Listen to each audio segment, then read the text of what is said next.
So just to let you know, I will sometime cut my microphone because I'm a bit sick, so I don't want to cough when you talk. Oh, that's all right. I'll probably cough a few times myself. Okay, that's fine. Are you ready to begin? Yes, certainly. Okay, so first of all, thank you for taking the time to talk with me. How do you feel? I'm good. I'm very good. It's a little warm out today, but I'm good. Okay. So the very first question is, how would you describe Flotsam and Jetsam's music without using the word thrash metal on any other subgenre? Ooh, well, I like to think of it as aggressive, emotional music. Okay. Um, you know, we write to uh, to incise a emotion from people, and it doesn't matter what emotion, whether it's aggression, anger, sadness, whatever we want to create emotion. Okay, that's a great answer. Oh, thank you. So at first, the band has three other names. Do you remember why you officially picked the name Flotsam and Jetsam back in time, and how do you still link it to the music you play now?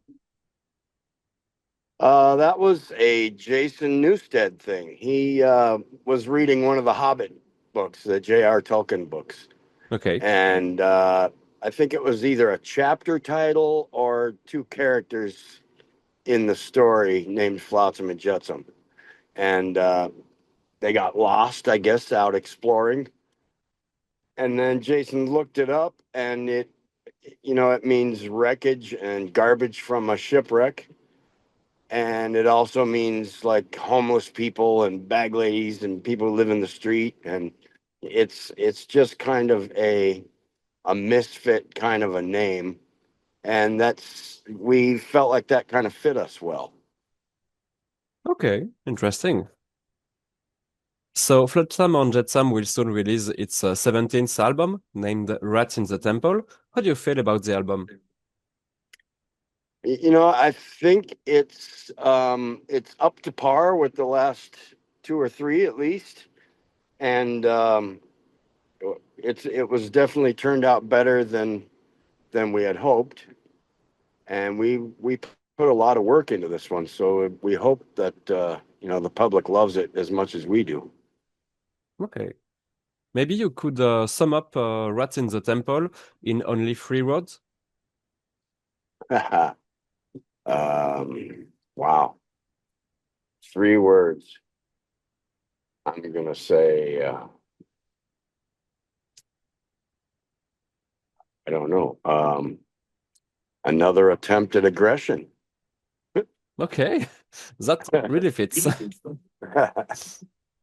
So, Rats in the Temple happens 2 years after the previous album. Are there any changes you noticed in the composition process? No, not really. The last three or four records we've been writing and recording the same way, and it seems to be working for us. So until something changes or we decide to try something new, we'll continue recording the way we've been recording and writing the way we've been writing.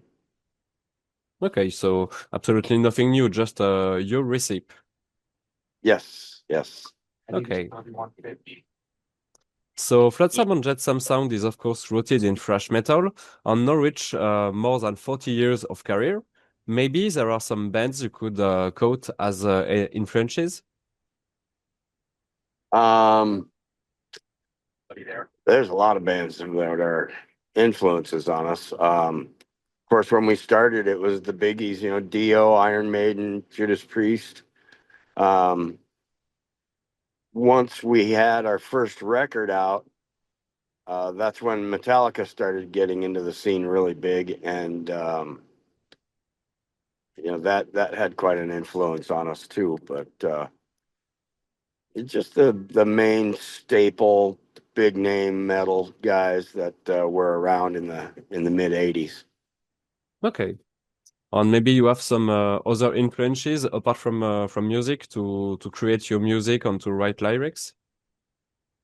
Well, the news and whatever's going on in the world at the time, regardless of whether you sit down and try to write something about that stuff, if you hear about what's going on in the world over and over and over again, it's going to influence your writing at one point or another.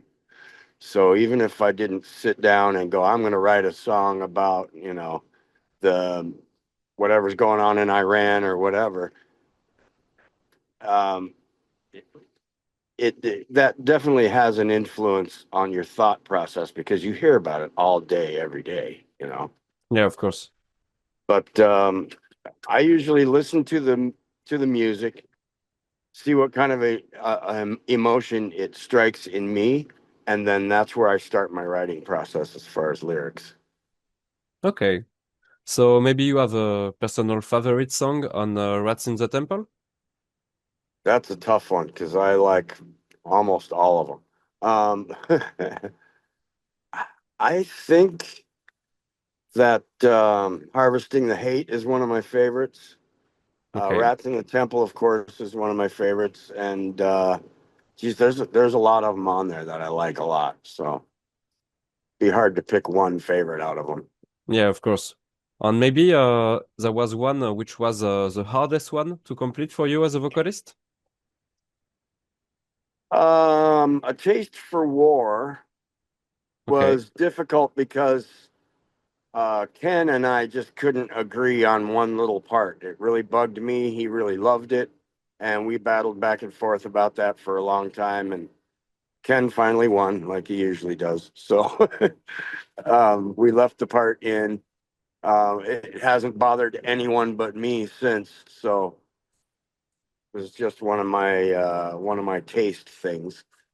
But other than that, they were all pretty difficult. I mean, I'm 61 years old now, so singing Happy Birthday is difficult at this point. Okay, I understand this. So almost all songs are, at least to me, quite majestic at first, then really aggressive, of course, due to thrash roots. Is this the band's will to make everything this federative? We always want to try to throw a little dramatics in there, people's attention. We didn't try to do it on every song, but I think it turned out almost that way. Um, we start off with just the basic aggression of a song, and then, we sit down with Ken, and Ken throws some ideas out, and we throw some ideas back at him. And next thing you know, we've got some little orchestra piece for an intro on it. And it works out most of the time. So it's kind of cool. We're also looking for something we can use as an intro live too. So we throw, something that could be an intro on a few different songs. Okay. Okay, so all of you guys in the band are now veteran in the metal scene. How do you keep motivating and pushing forward personally and as a band? I think we have realistic expectations now. Okay. Um, if we end up with some paid vacations where we get to go see something new in the world or go visit friends we've met, in places we've been a million times already, that's a paid vacation. I mean, we know we're not going to be buying a different colored Lamborghini for every day of the week or anything like that. It's a metal band. Yeah, So, sure. but if we can get out and see the world and have some working vacations and get to play our music live for a bunch of people who love us, that's payment enough. Okay, that's an interesting point of view, I think. About live shows, how do you live a Flotsam and Jetsam show from yourself personally? Well, we've always been kind of a music only kind of a band. Um, if there's a big light show and fog and all of that stuff, it's because they already had it there. We don't carry any of that stuff with us. We're more of we want our audience to be there just for the music. and not even necessarily to watch us play it, but just to hear it live and hear how aggressive it is, not only in the studio but live on stage. And we like to think that just our song is enough, and the little extra speed and aggression because we're doing it live um, is enough to entertain the people for the night. You know, Okay. we don't feel like we need any huge lights and theatrics and all that. You know, besides like an intro or an outro of the show, we don't really do a lot of flame throwing and all that kind of stuff that some other bands do. But that it doesn't make the other bands any less of a band. It just makes them kind of dependent on a light show. Okay. Maybe you have some rituals or habits before or after the show? Uh, Lots of water all day. Okay. um, Really, I mean, we're not a big partying band anymore. I mean, we're all getting older. We travel. We like to be comfortable.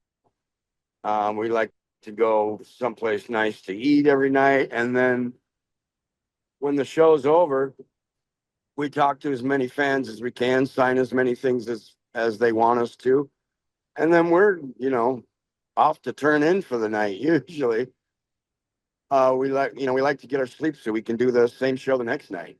Okay. I unfortunately never see the band on stage for now. Maybe you enjoy playing in France? Yes, yes. I think last time we played was Hellfest, Yeah. and it was I don't know, it was ridiculously hot, but it was a lot of fun, a lot of people. Yeah, Hellfest is always really hot. Yeah. Maybe you have a memory about the last Hellfest show?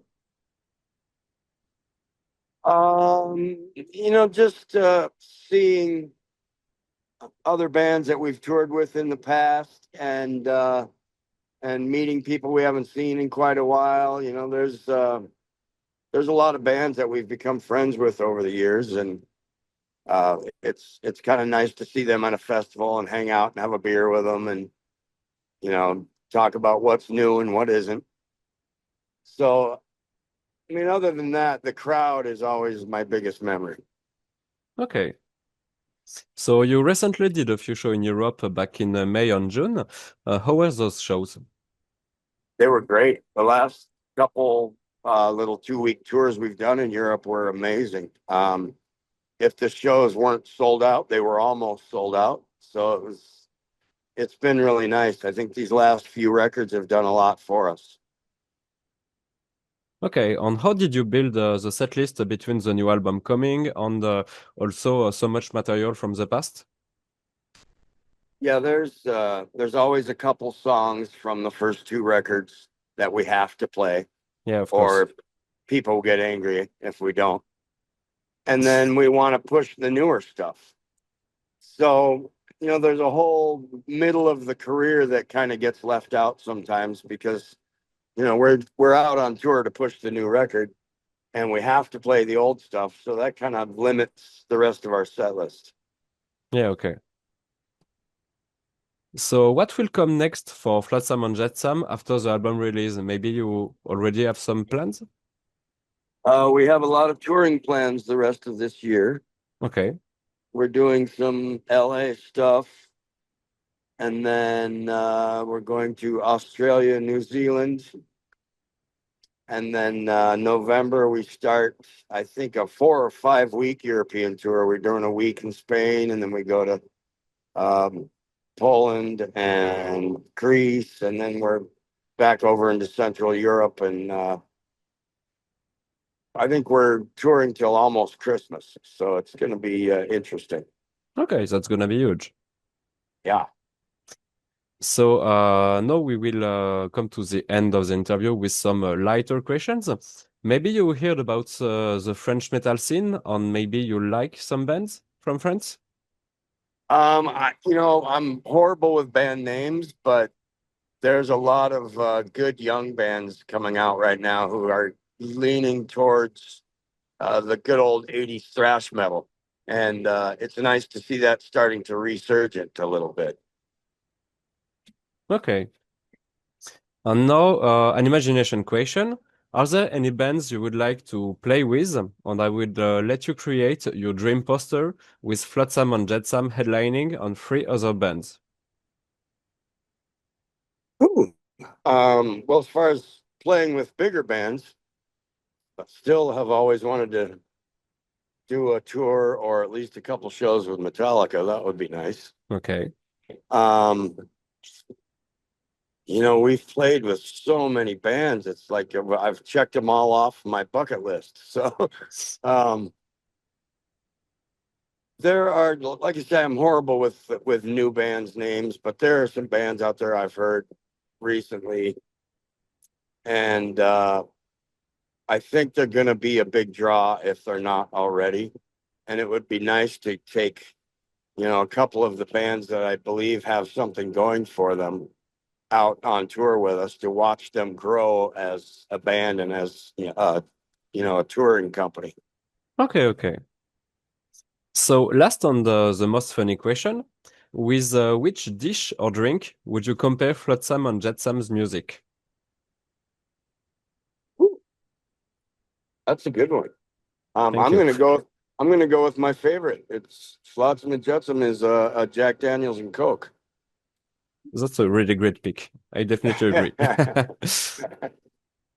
You know, So, it's a sweet soda that will knock your brain in the dirt if you let it. yeah, definitely. So, as said, that was the last question for me. Thank you very much for your time and your music. And the last words are yours. Oh, well, thank you very much.